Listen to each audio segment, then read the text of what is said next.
Good afternoon, everyone. I'm Felix De Brenti, Vice President for Public Diplomacy at YATA International, and it is my great pleasure to introduce you Mr. Gabriele Cascone, Head of Counter-Terrorism Section at NATO Emerging Security Challenges Division. Mr. Cascone spent the first part of his career as an officer in the Carabinieri Corps. This included 2 tours of duty in Bosnia and Herzegovina with I-4 and S-4 in 1996 and 1997. In 1998, he joined the NATO International Staff, where he still works. Having served in 3 divisions, if I'm right, NATO Office of Security, Political Affairs, and now Emerging Security Challenges Division. The focus of his 20-year career at NATO has been mostly on the Western Balkans, the Middle East, and North Africa. Since July 2019, he is the head of the Counter-Terrorism section in the Emerging Security Challenges Division. He holds a Bachelor in Law from the University of Parma and a Master's in International Relations from the University Libre de Bruxelles. Pleasure to be with you today. And I know that I have an allotted time to speak of more or less 15 minutes, but I will really try to compress it because I think that the most interesting part in these kind of exchanges is always the questions and answers from the floor. So I really look forward to that. So let me give you just a brief overview of NATO and counterterrorism and how NATO has addressed the issue of counterterrorism. It's a topic and an issue which has been part of NATO's core work for at least the past 2 decades. For those of you who may not remember this, the only time that allies invoked Article 5 of the Washington Treaty, the collective defense clause, was in response to the attacks on the United States on 9/11/2001. So that gives you a sense of how relevant the entire topic of countering terrorism has been to the alliance. Throughout the years, we might say that NATO has developed a set of principles and parameters for its counterterrorism commitment, which I would briefly like to summarize. The first is that NATO sees itself as part of a broader effort by the international community. So there is no ambition for the alliance as such to be the sole organization that can address the issue of terrorism, but NATO sees itself as part of a broad international effort to counter this scourge. The second point is that NATO focuses on helping in counterterrorism, on working in counterterrorism in the areas where it has expertise. That I think it's pretty important, and I think it's a realistic understanding of what we can do and what we cannot do. I will tell you later a bit more about what we can do, but there are clearly areas for which other international organizations are better placed or have better expertise, or nations in that respect. I would also like to point out that what we can say is a related principle to that. We recognize that countering terrorism is first and foremost a national responsibility. So the work that international organizations can play comes after what nations can do on their own. Another principle of action is that of working in cooperation with international partners. This means both supporting countries or working with countries which are partners of the alliance, and also working in cooperation with other international organizations. And the fifth principle is that over the years, we have developed 3 strands of work in counterterrorism, which are summed up in the ACE acronym: awareness, capabilities, and engagement. What do I mean by that? Because all of this can sound very theoretical until now. Awareness is mostly about understanding the characteristics of terrorism, understanding the trends, understanding the modus operandi of terrorism. Capabilities looks, as I was telling before, at the areas where we have expertise and we can either improve our ability or support allies and partners in improving their ability to fight terrorism. Two areas that immediately spring to mind are those of countering improvised explosive devices. This is, unfortunately, as you can imagine, an area where an organization like NATO, which has been engaged in operations for more than 2 decades, had to develop a certain amount of expertise. And the other is the issue of countering unmanned aerial systems, also known as drones. This is an area where, of course, the military capacities and expertise of the alliance can help it develop satisfactory or worthy or valid responses to the threat that these unmanned aerial systems can pose.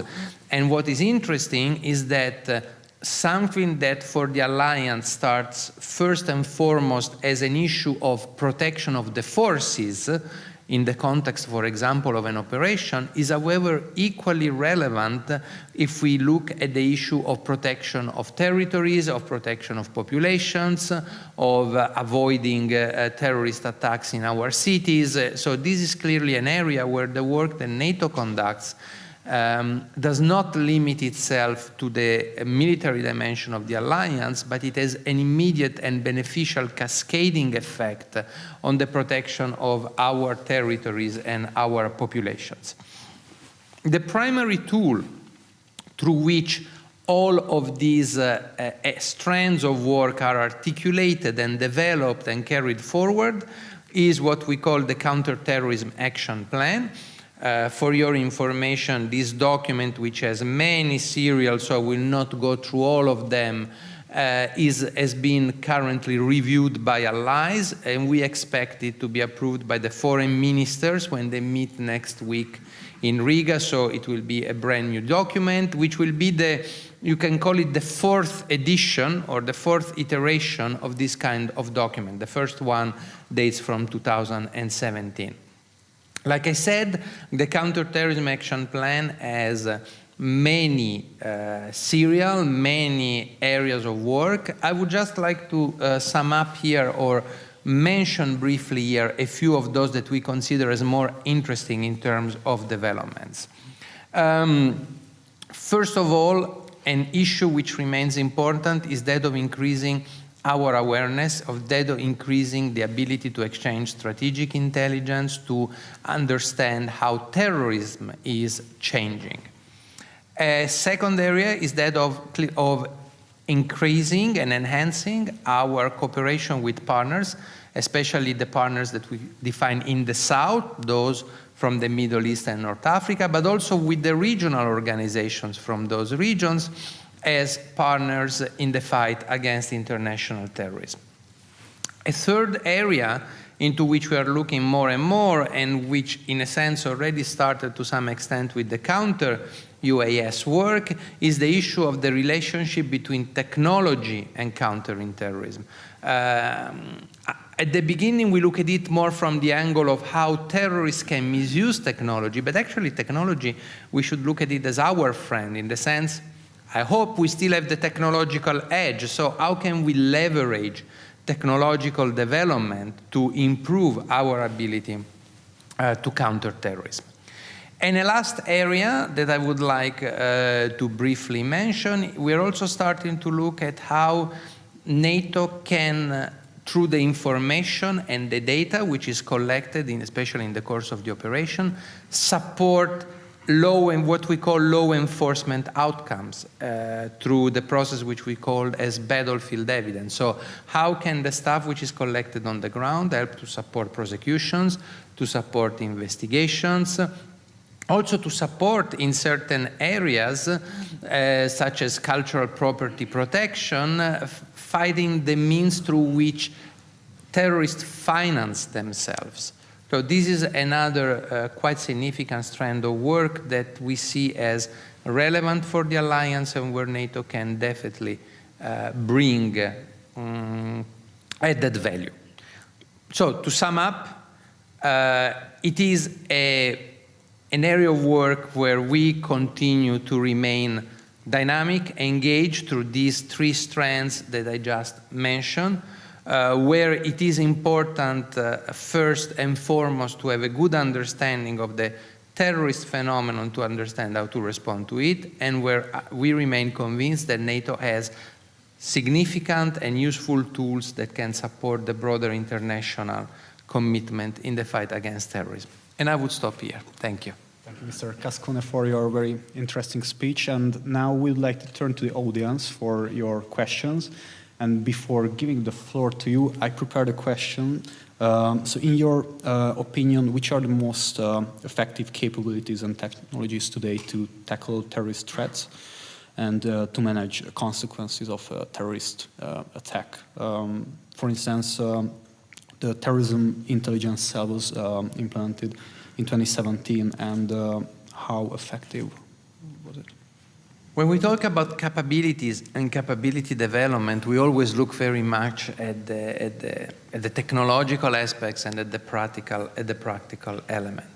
And here what we see is a number of intersecting areas of work. For example, I mentioned briefly the work that we are doing on countering UAS.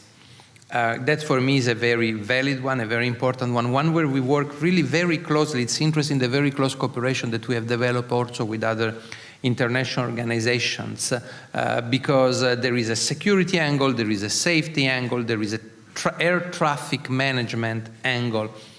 But counter UAS is an area where the input, the support of technology can be fundamental in providing a better response, because it can be closely connected with the issue of autonomy. So when you're faced with not a drone, but with a swarm of drones, you can not only hope in a manual response. So how much can we use the technology that is already available on the field of autonomous weapon systems to react to a drone swarm attack, for example, and neutralize it? Another area where I think the role of technology is more and more important is the issue of countering improvised explosive devices, because also this kind of threat continues to change constantly. You can have remote controlled, you can have timers, you can have various systems by which these devices are triggered, which require our ability to improve the response. And I give you a very concrete example. We have a very small program which is called the Program of Work for the Defense Against Terrorism, which is a program of work through which we finance technological research in the field of counterterrorism. One of the most promising projects in the past year has been one which look at how different coats of layers of protection of buildings could minimize the shrapnel effects of car bombs or improvised explosive devices, because a lot of the human losses are not coming from the explosive itself, are coming from the shrapnels that the explosion is capable of generating by destroying a wall or windows. So one of the works that we have conducted, looking at it from the force protection angle, but which can have an immediate impact also for protection of civilians, is how can we develop passive defense mechanisms that reduce the shrapnels and reduce the risk of loss of life due to an IED attack. So I think that there are various areas where I think that the importance of the use of the technological capabilities can really help us be at the forefront of developing new mechanisms to limit or neutralize the effect of terrorist attacks. Thank you. And now I would like to turn to the participants. If anyone has a question, it's time for that. Yes.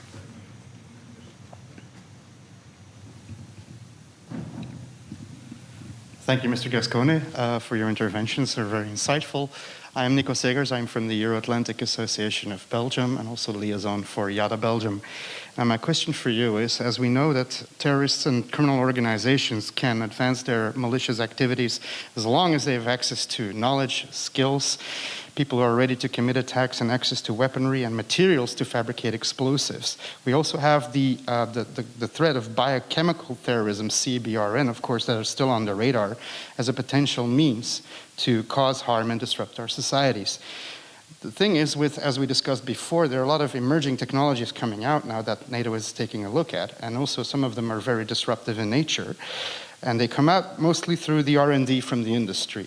Now, that doesn't automatically imply that these new materials or technologies are subject to a comprehensive legal framework, nor an international supervisory controls regime. In this respect, my question is twofold for you. You also touched upon the topic of the program of the defense against terrorism. And what is in this respect, or would be also NATO's role, to firstly contribute to the security or safety qualification aspects of sensitive new and disruptive materials and technologies? And secondly, how can NATO play a more prominent role to assist our allies in the governance and the supervisory control regimes of those materials and technologies in the civilian world, where when these are moved from their conceptual experimental research phase into a release into the open market? Thank you. It's an extremely interesting and also complex matter because of the nature of the alliance. I mean, we are an alliance, so we are not like the EU. We cannot impose or we cannot determine regulations, standards, which become immediately implementable within the member states. So that, of course, you could look at it as an initial limitation. Everything that we can do is in terms of researching, identifying, and then bottom line, leaving it up to the states to consider whether certain materials or certain substances would deserve or would require greater regulation. The second challenge that I see is that, and I go again to the example of what we found in dealing with drones, a lot of these comes from perfectly legal commercial material. Basically, a lot of these are, especially when they are in the hands of non-state actors. What states can use is a different story, but a lot of them are what we call commercially modified drones. So it's the quadcopter that you can buy for recreational purposes. And so then the question becomes, how do you regulate that? And how do you impose limits to what is in itself not a malicious activity? But there I think that there are, again, other organizations that are better placed, for example, to look into export, supply of certain parts and pieces, what we call, okay, this is a traditional definition, dual-use technology, so they can have both a civilian and a military dimension. So I think that the role that we can play is more in the area of helping to identify a potential challenge or threat, but then the regulatory mechanism, I think, really lies with other forums and with other organizations. Thank you. Other questions? Yes, there and after here. Hello, thank you very much for your speech. I have a question regarding COVID-19 and counterterrorism. You said that the nature of counterterrorism is changing. So what was the impact of COVID-19 in the context of the counterterrorism? Thank you. The impact has been multiple and multifaceted. And it has had COVID-19 has had some limiting effects on the activity of terrorists and also on our counterterrorist work, but it has also favored some of these activities. So let me look at the perspective which is slightly broader than NATO only. Let me look more at the link between COVID-19 and terrorism. In terms of what, unfortunately, COVID-19 has helped to do in favor of terrorists is that it has given to many people a lot of time to spend in front of their computers.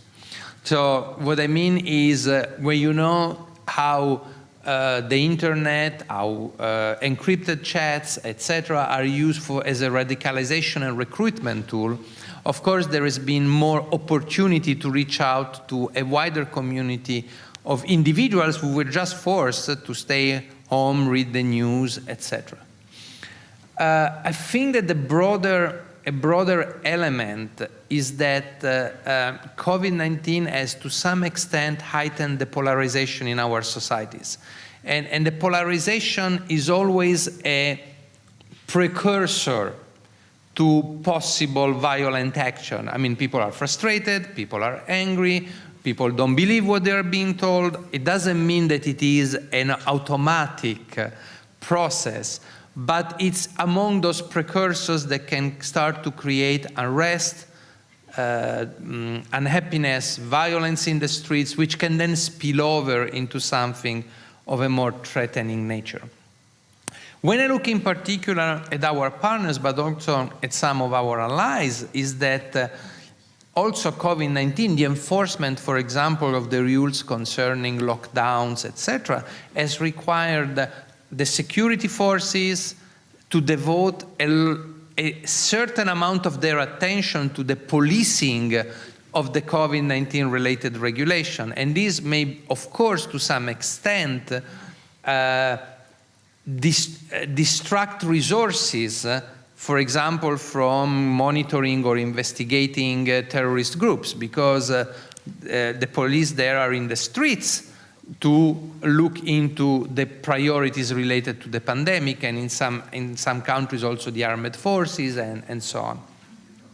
At the same time, it also had some strange or unwanted beneficial effects. I mean, terrorism, like many analysts say, terrorism is a stage.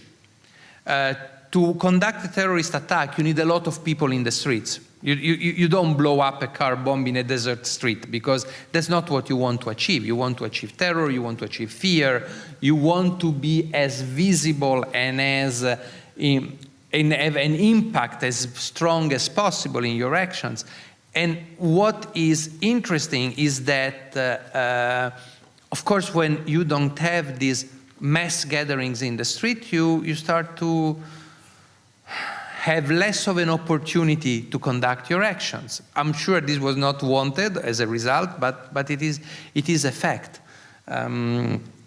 For our work directly, of course, this then starts to put limitation on your ability to engage with partners, to train them.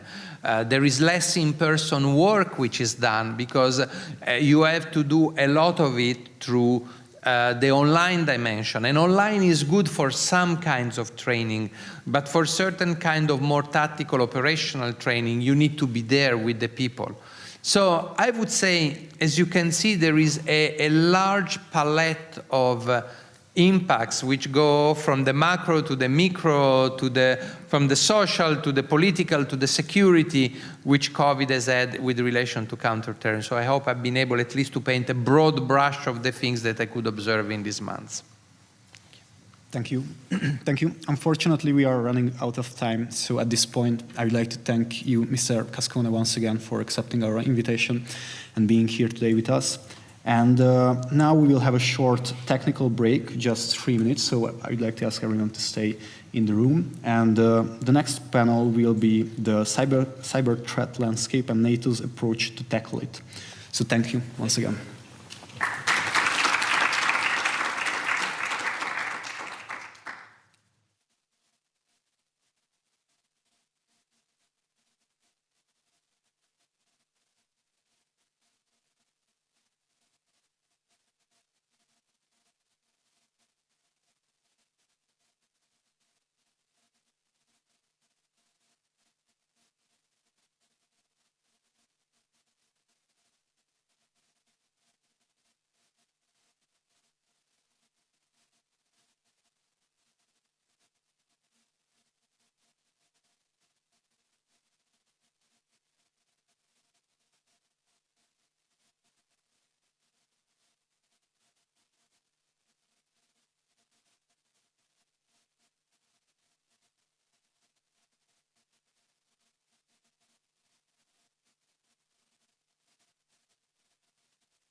So, good morning, everyone. It's a pleasure to be here with you all today. My name is Manuel Santos. I'm the Secretary General of YATA International and President at YATA Portugal. Today, we have the pleasure to have with us two amazing speakers to speak this very relevant topic regarding cybersecurity. Before that, I would like to take this occasion, as we are celebrating our 25th anniversary in YATA International, to thank NATO PDD for all the support that was given to us in the persons of Mr. Paul King, Mihaela, and also to YATA International, to our president, Gina, for the amazing work, Chiara, and also Felix, and all of YATA chapter's representatives here today. You are the reason why we are promoting this kind of events, these conferences, these seminars, and briefly, I would like to present you a case study that we implement in YATA chapters on behalf of YATA International. Besides of the executive board composed by 6, 7, or 8 people, I can give you the case in Portugal, but I know that this happens in different YATA chapters. Last year in Portugal, besides of our 7, 8 members of the executive board, we opened our activity in YATA Portugal to all civil society interested in discussing our topics in transatlantic relations, in security, defense, approaching terrorism, the relation between NATO and the European Union, and this kind of transparency is really important to us. So we opened from the north to the south of our country, and we had the pleasure to host 80 new members in Portugal.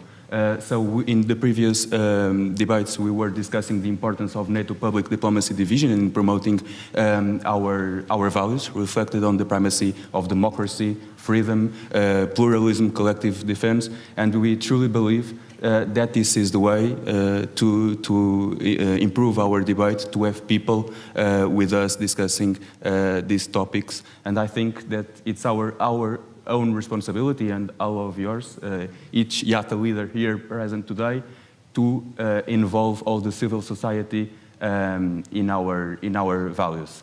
So I would like now to introduce our speakers of this session.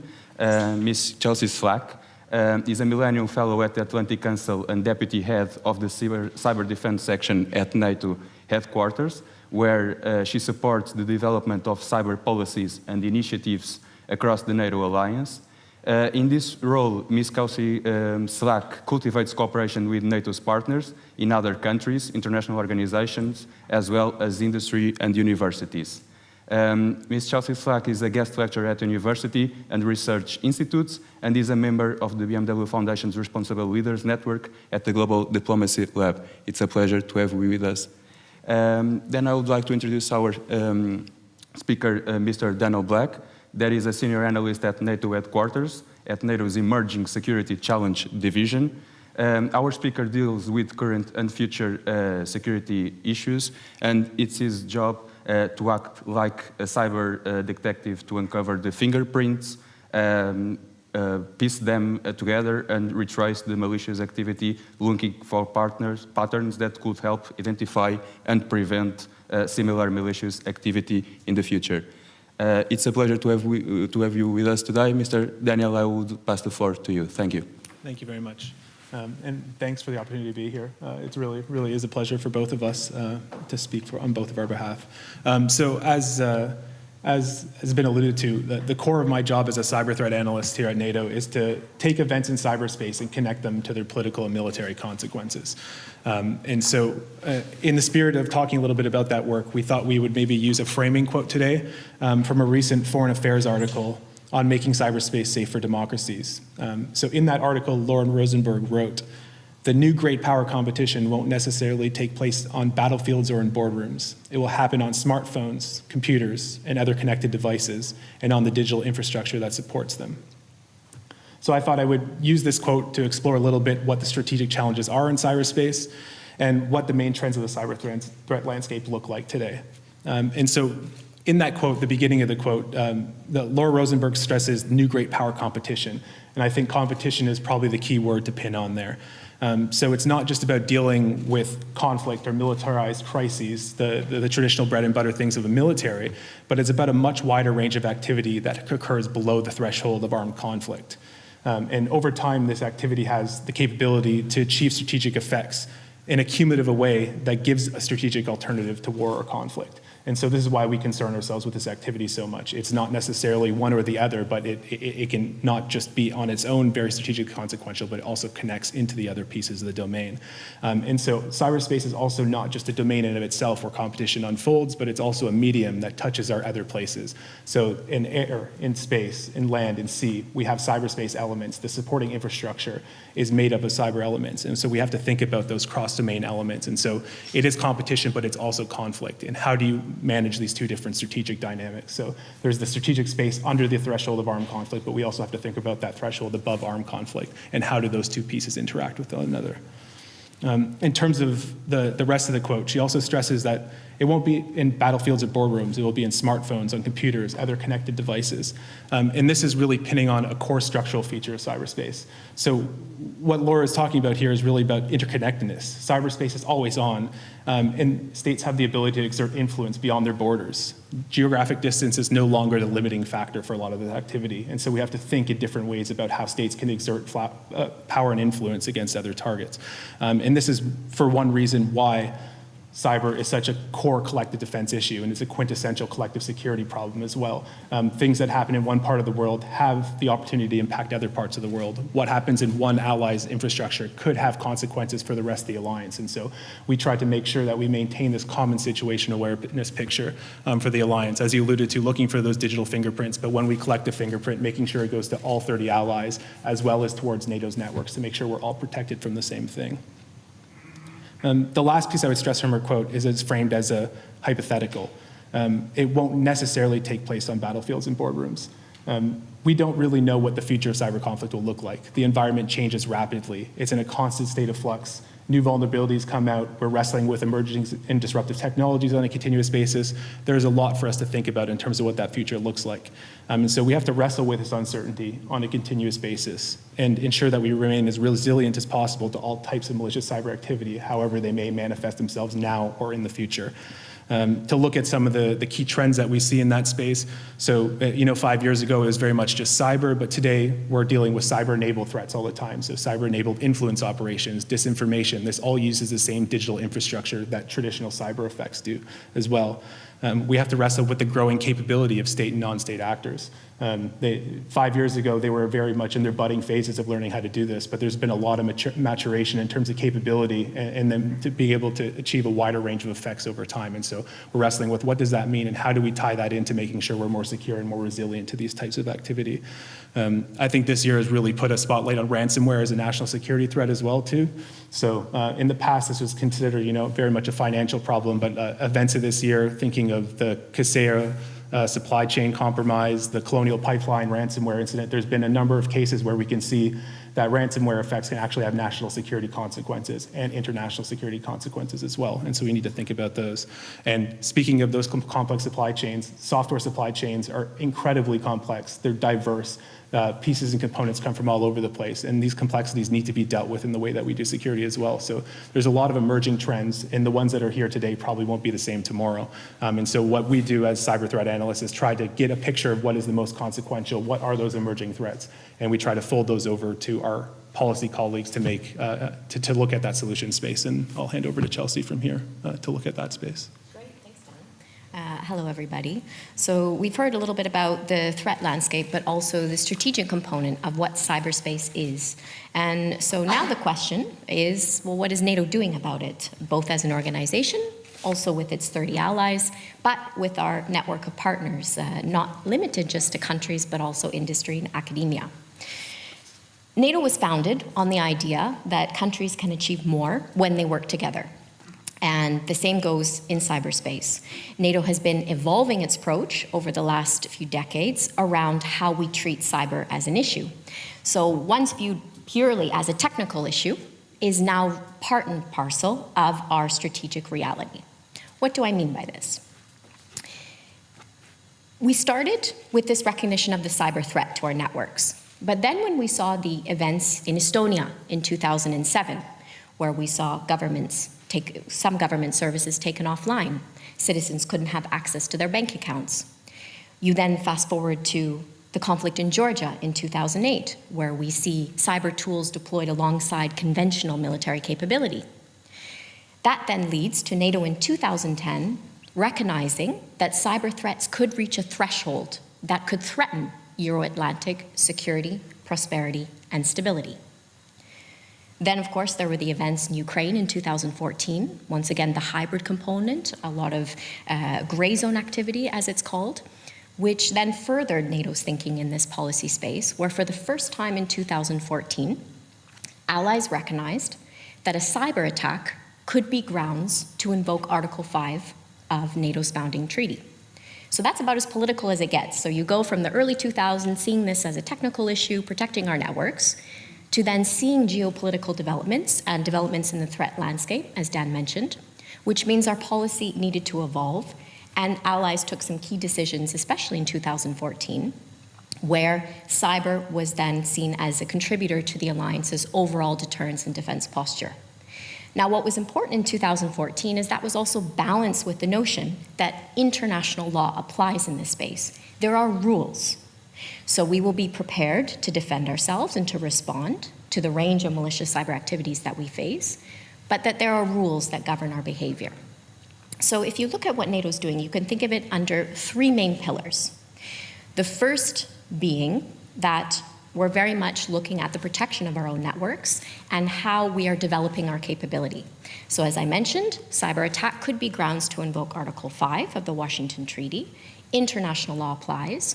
We're also developing our own means of helping allies. So for example, we have rapid reaction teams. If an ally were to come under serious cyber attack, they could come to the North Atlantic Council, the decision-making body, and request support.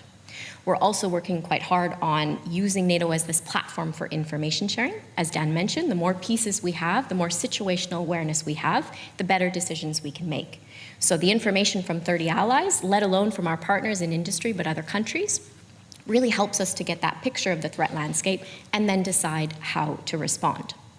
And recently, a lot of our policy efforts on that front have focused on this below the threshold. We have robust crisis measures for the traditional kind of Article 5 activity, but what about all of the activity, as Dan mentioned, that is inherently destabilizing but might not reach that threshold? So we've been doing a lot of work around our toolbox. What other measures can we bring to bear? Diplomatically, politically, economically, militarily. It's also important to recognize that a response to a malicious cyber activity wouldn't necessarily have to be in kind. So it could be a cyber response, but it could be broader, using the levers of state power writ large. So that's one of the things that we're trying to do, especially now with this new cyber policy that allies just approved at the summit. It's our first in 7 years since 2014, and really it places a premium on using NATO as that platform for political consultation, for decision-making, to respond to these malicious cyber activities, be it politically, militarily, economically, or indeed in kind. So that's the first basket. NATO as an organization being used as a platform by its allies, developing its capabilities, focusing on information sharing so that we're better protected together. The second main pillar falls around resilience. So there's a very famous expression, you're only as strong as your weakest link. And allies have recognized that while they themselves have the responsibility for their own security under Article 3 of the Washington Treaty, they can use NATO, once again, as a place to share this good practice. So what we've done, what allies have agreed through an instrument we call the Cyber Defense Pledge, is to enhance their cyber defenses across their nation. So this is not just about security defense actors, which might be the more traditional way of viewing this issue, but it's really whole of government. What is your Ministry of Health doing, given that we see so many ransomware activities targeting the healthcare sector? What about your Ministry of Education? How are you developing curricula for students or for your population writ large? So really looking at this broad, whole-of-government approach to cyber defense, getting the different actors together, also helping to engender investment, because cyber is often very intangible. It's easy to see buildings, planes, tanks, investments in that way. But how do you justify or how do you demonstrate that you're investing in cyber? Usually it's only when something goes wrong that you realize that we need to invest in it. So that second pillar, what NATO's working towards, is helping allies to become more resilient nationally, recognizing that collectively we're only as strong as that weakest link. This brings me then to the third pillar of NATO's activities in the area of cyber, how we're tackling this challenge, and it'll be probably of interest to you, which is around what we do with partners. Cyber is a shared space, so it's a shared responsibility.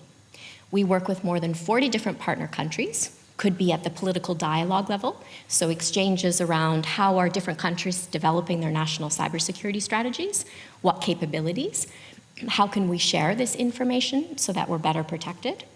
Also participation in exercises. Just next week, we have NATO's flagship cyber defense exercise. It's called Cyber Coalition. It takes place in Estonia. Last year, there were more than 1,000 cyber defenders who were working together to share information. Do we have the right channels in place? Do we know the types of information that we need so that we can make these decisions together? So exercising is another way that we're also involving our partners. And not only countries, but also international organizations such as the European Union, as well as industry and academia, recognizing industry is often the owners, the operators, the innovators in this space. So governments and armed forces need to work a little bit differently than in more traditional, conventional campaign domains where maybe they have more of the capability or the means to maintain that. Cyberspace is different in that it is much more multi-stakeholder. So those are the three pillars. I think I would conclude just by noting that in addition to adapting to the threat landscape, to developing our policies, using NATO as this platform, we're also very much committed to preventing malicious cyber activity from happening in the first place.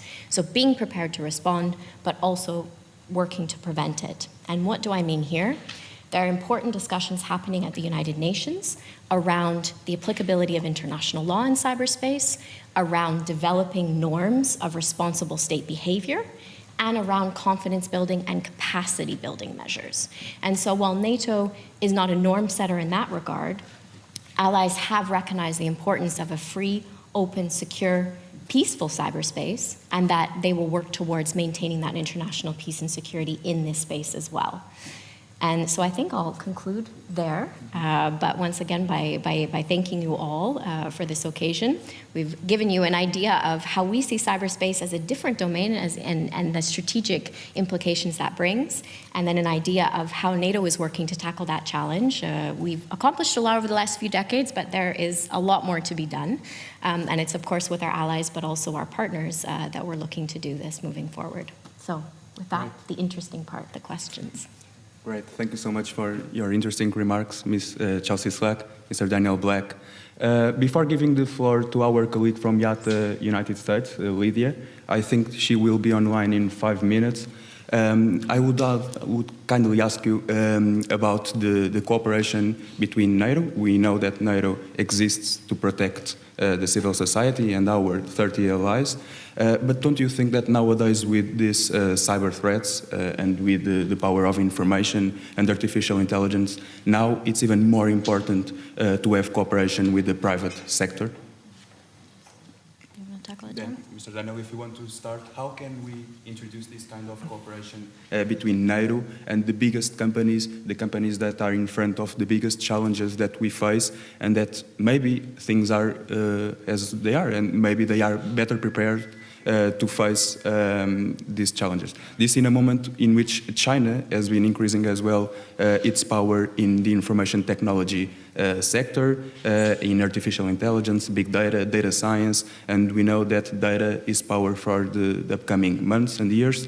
Do you think that NATO is prepared to have this kind of protocols, this kind of cooperation with companies that share our values, of course, democracy, liberty, freedom, and that are willing to work together with NATO? You raise an excellent point. I mean, a huge priority for us is to be able to engage not just within the alliance, but use NATO as a platform to be able to engage with industry, with academia, as Chelsea alluded to. They are the innovators, the owners, the operators of this infrastructure, and their visibility is sometimes better than what states can see. One of the things that cyber is so unique about, we talked about interconnectedness, but that means threat information exists everywhere. And if you want to be able to paint that common situational awareness, create that common threat picture, it means being able to pick up information not just from government visibility, but also from industry, who is kind of on the front lines in many cases to be able to see these things. So we have the NATO Cyber Industry Partnership we engage with. We also host a cyber defense workshop every year that brings together NATO cyber defenders from government together with industry folks to have conversations about specific threats and better ways that we can protect ourselves. So there's a lot of work on that front. There's always more work to do. The industry landscape evolves very rapidly. There's new players, new parts of the ecosystem. You alluded to AI. There's going to be bigger players in that space that aren't even on our radar today. So we have to make sure that we're keeping situational awareness of who's important to our security and that we engage with them proactively. But NATO as a platform is one of the quintessential ways to do that, I believe. Yes, Chelsea, do you want to? Okay, perfect. The second question that I had for you, as I introduced at the beginning, our YATA role. How do you think our YATA leaders can influence this kind of decisions? How do you think that YATA leaders can debate cybersecurity themes and influence people to be aware of these risks? Because there's lots of people who are not aware of these concepts, AI, cybersecurity. How do you think it's the best way for us to face this threat? Ms. Chelsea, maybe, if you want to answer. I know this is a continuation of your conversation, so events and like this is really useful in that regard. I think walking all the way back to the basics, we all use technology, personally. So you can get to these complex, well, it's very technical, or it's very political, or it's engineering, or this. Yes. However, at the base, we are all users of this technology. So when you go back to that personal fact, how can I protect myself, for one? How can I raise awareness around those in my family, my friends group, at work? Really taking it back to the human, the user of this technology, because fundamentally it's the way that we use technology that then shapes our interaction with it. So I think being aware of that dimension, breaking it down, and then telling the story about how we use technology. Okay, is it more from the technical engineering side? How is this technology developing? How in the future, with the emerging disruptive technologies, what are the benefits going to be to that? What are the risks that we need to guard against? Economically, what does this mean? Socially, what does this mean for our societies and our debate and upholding the values that you mentioned? Mm-hmm. So I think starting from the human, from the person, how we interact with this technology, and then looking at those issue areas, because as Dan also mentioned, it's very multi-stakeholder, it's multidisciplinary, this field, cyber. It's not necessarily technical, it is a large part underpinned by it, but also the political science, the societal aspects, once again, of how technology shapes not only our lives, but the interactions between states and competition development moving forward. So I would say, understand the technology the way you use it, and then see what areas you're interested in, whether it's fostering debate around human rights or around crime or around more traditional politics, geopolitics, or the military aspects of it. Really, it's quite diverse as a field, and so it's about finding that niche and then exploring it from there. Thank you so much, Ms. Chelsea.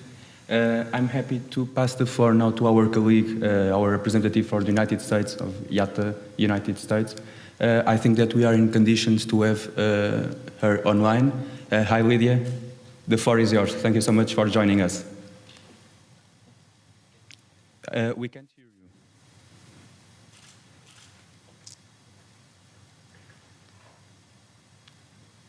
you. Sorry, Lydia, I don't know if you can hear me. We can't hear you here. I don't know if you are in mute or if it's a technical issue here.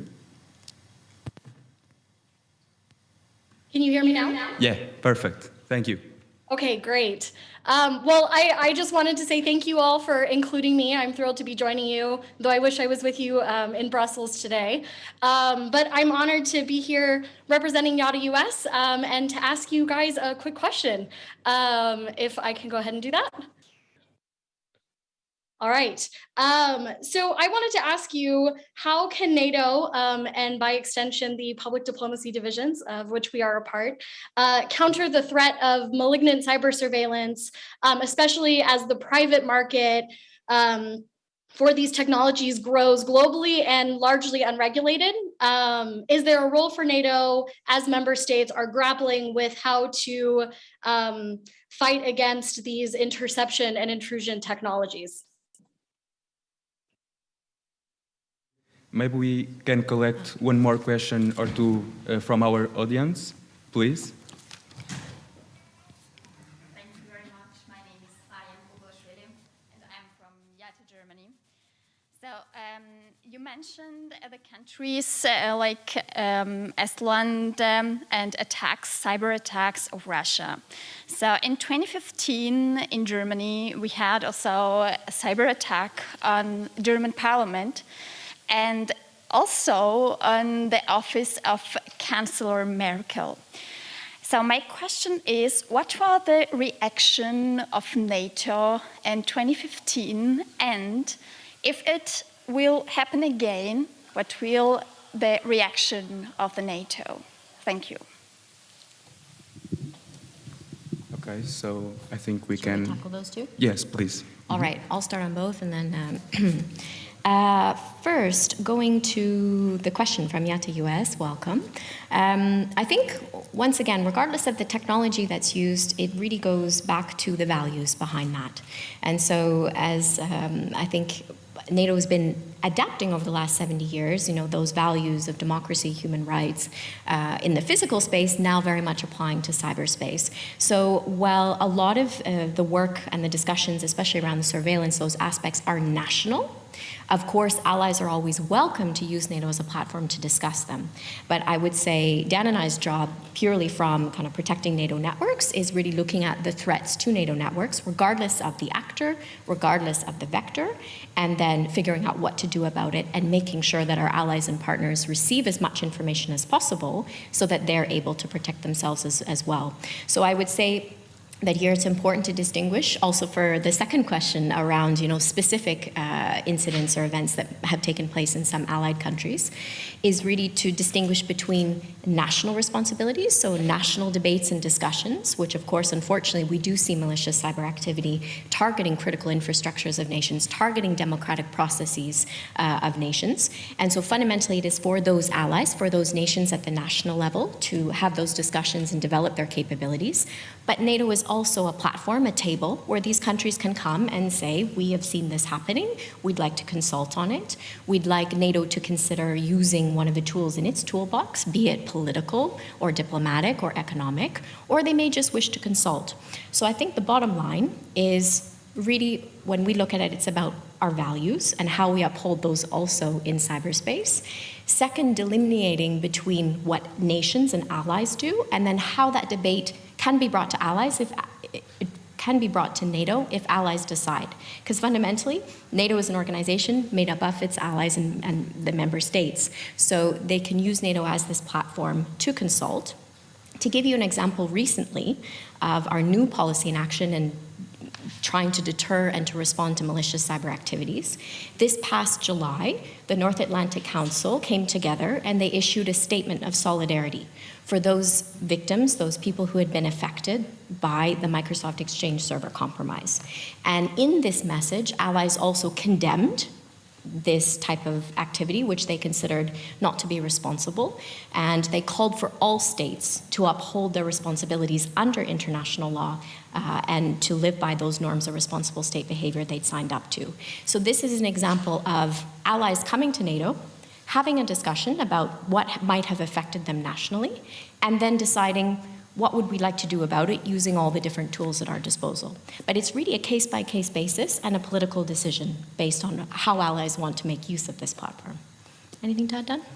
Yeah, so just one piece on that is the political picture, but from a technical side, in each one of these cases, so either whether it's cyber surveillance technologies or something that may have happened to a national government, using NATO as a platform to share that information, make sure that we can stop there being cumulative effects, a domino effect. So often what you see from cyber actors is they reuse the same tools, the same methods, the same infrastructure to impact multiple folks. But with NATO, we have 30 folks that can come together and say, I got hit by this, let's make sure the other 29 didn't. Or if NATO's networks itself may be the victim of something, we can say to all the other 30, let's make sure that you're not hit by the same thing. So by taking that one piece of information, whether it be on the cyber surveillance piece or the events in 2015 in Germany, if that information comes here, we can make sure it makes it out to multiple systems and making sure that we're collectively secure and resilient to that type of effect in the future. It raises costs for bad cyber actors to operate, right? If they can't reuse the same tools, they have to redevelop new ones. If they can't reuse the same infrastructure, they're going to have to go procure new ones and re-implement the tools that they're using in a different way. So the one thing that we're always focused on is whether there are political consequences to it. We've got to make sure that that technical information, that information sharing is a core foundational aspect of being secure in cyberspace. Okay, thank you so much for your remarks. I don't know if we have a last question. Then we'll give the floor to our president, Jim Townsend of ATI. If not, briefly, okay, Celine, if you have a question, please. So, Celine from YATA Turkey. Yeah, I'm the president of YATA Turkey, and I'm a lawyer. This is why my question is about the legitimacy of the data that they're collecting. NATO obviously promoting democratic values itself, and those rights include in the protection of personal data. So how do you get those legitimate data, or is it like entirely legitimate data? And the second part of my question is, generally cyber attacks causing from the data that is collected not legitimate ways. So if you're taking into consideration how legitimate the data is, how do you fight against those kind of serious problem of breaching the personal human rights? So this is my question about the legitimacy. Thank you. I would like to take this occasion to ask you just a final question as well, additionally to this of Celine. We know that NATO has to be the agreement between our allies to take decisions. It was always like this, and it continues to be nowadays. With different regimes that don't share our values, such as the Chinese one, in which decisions can be made faster. Do you think that this will be a major and critical point in the future? So if we have other governments, other states taking decisions faster than us regarding information technology and decisions that we have to take, how will NATO face this if the agreement takes a little bit, as you know? Thank you. Starting then, Manuel, with your question first. NATO takes its decisions on the basis of consensus. And I think what's, Dan and I's job is really to support those negotiations, make sure allies have the information they need in order to decide. When allies take that decision, it is 30 countries who have come to a table and agree, word for word, on the decision they're taking. That is really powerful, especially on security and defense issues. So really what the focus should be what kind of information is required. So as Den mentioned, how do we make sure that there's the best technical information possible? Then at the policy political level, how do we make sure we really have mapped this out to understand the interdependencies, to understand national responsibilities, what other actors, other international organizations might be doing in this space, what the good practice from industry, the advice from industry might be, so that we package this together so that then allies can take an informed decision and a swift decision. Now, one of the things that helps us in getting there is through things like scenario-based discussions or exercises. I mentioned Cyber Coalition, which is taking place next week. That is a prime way for allies to exercise this, to say what would be required to take a decision and then how can we do that in the quickest way possible, so that also the impact of our decision is just as powerful. So I would say that based on our values and our norms and the way that we use NATO as this table to take decisions together, I think that is very powerful. Do we have more work to do, given, as Dan mentioned, the threat landscape is evolving, technologies are evolving? It is challenging to always have that information. Or you might not have all the information, but how do you still take a decision? And that is something by allies coming together each day and sitting together, especially on cyber issues. That's really what we're trying to move forward using NATO as that platform. On the second piece, Without getting into the specifics on the data, because I must admit that's not my policy area, but what I will say is allies have been very clear that international law applies in cyberspace, including human rights law and international humanitarian law. And so, once again, using NATO as this forum where allies can discuss their national approaches, how they see their national legislation around data protection, around how we use this information in missions and operations, good practice in that area, where there might be challenges, or even to further their understanding of how it works in different countries. Because as we know in cyber, there's a different lexicon. Not everyone calls it cybersecurity. So then to make sure we're really discussing the same thing. But what I will say as well is that the emerging disruptive technologies agenda at NATO has a lot of priority. We have colleagues who are working as part of a new innovation unit, a data policy unit, who will be really looking at how we use data. What are the principles of how we use this data? NATO just adopted its first artificial intelligence strategy, which includes principles of responsible use. So it's an excellent question, and one that really, as an alliance of values, is at the top of our mind. Daniel, do you want to add something?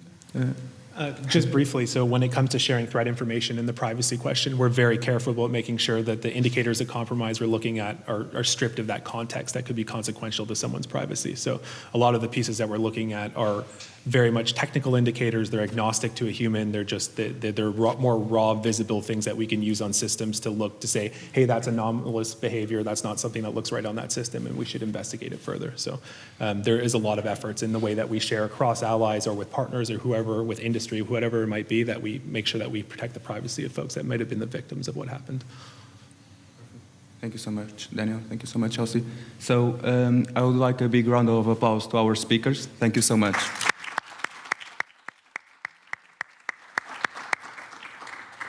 So, as I told you, now we'll have some remarks of our President of the Atlantic Treaty Association, President Mr. Jim Townsend. I think he's online now, and I will pass the floor to President Townsend. Please, the floor is yours.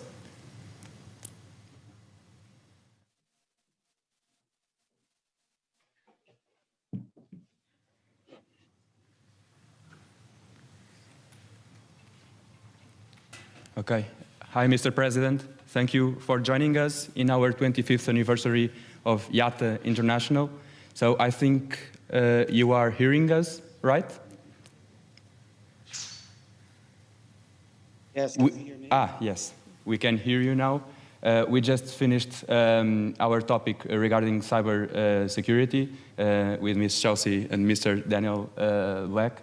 Now it will be our pleasure to have your final remarks in this important day for us, that it's our 25th anniversary of YATA International. The floor is yours. Thank you so much. Well, thank you all very much. I think you've had a very full day, and I think you're looking forward to finalizing your discussions and moving on to some refreshments, and at least getting ready for tomorrow, which I think will be a full day as well.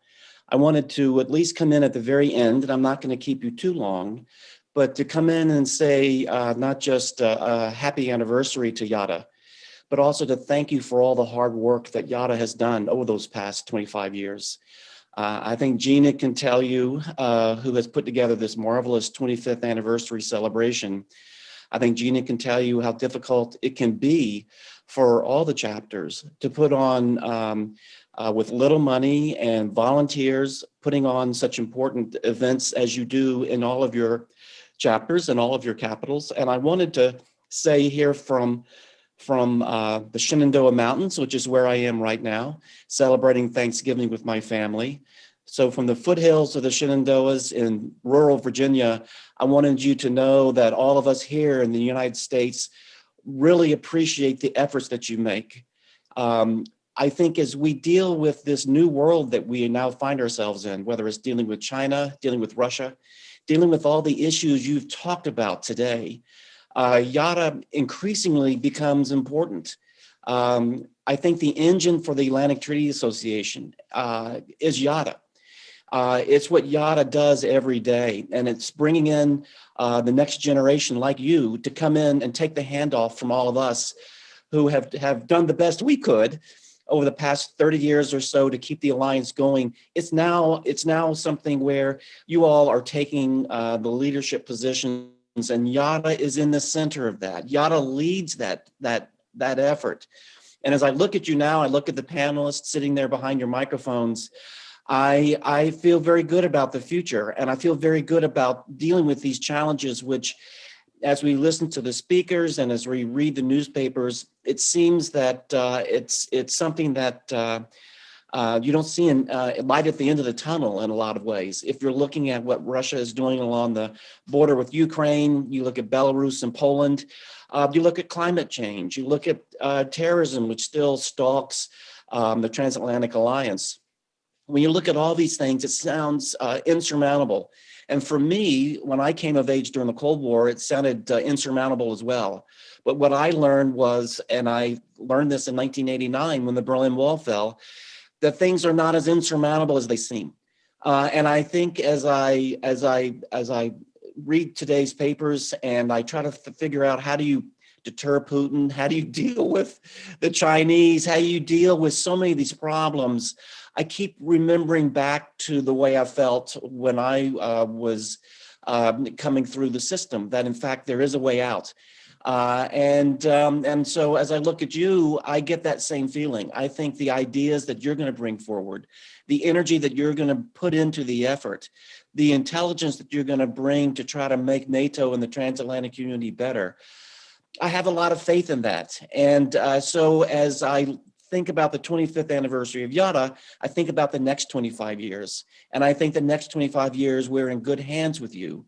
And I'm very pleased with this. And so Gina, to you and your crew that put this anniversary on, and to all the speakers today, many of whom are good friends of mine, and to all of you sitting in the audience, as the camera has panned to you in the audience, I wish you only the best in the remaining anniversary celebration.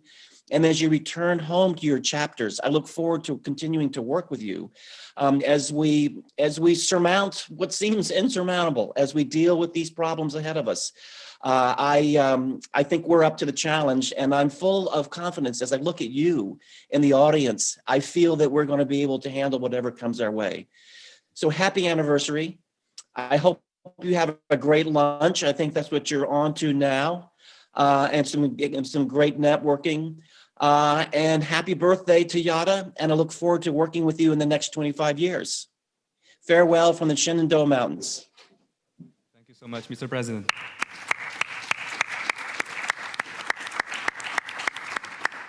And we all have to thank all the support that the Atlantic Treaty Association gives to YATA. Without ATA, YATA wouldn't exist. So thank you so much also to Mr. Uccioli for supporting us. And now we'll finish our session. Thank you so much for coming, and happy anniversary to you all. Thank you so much. Thank you. Thank you.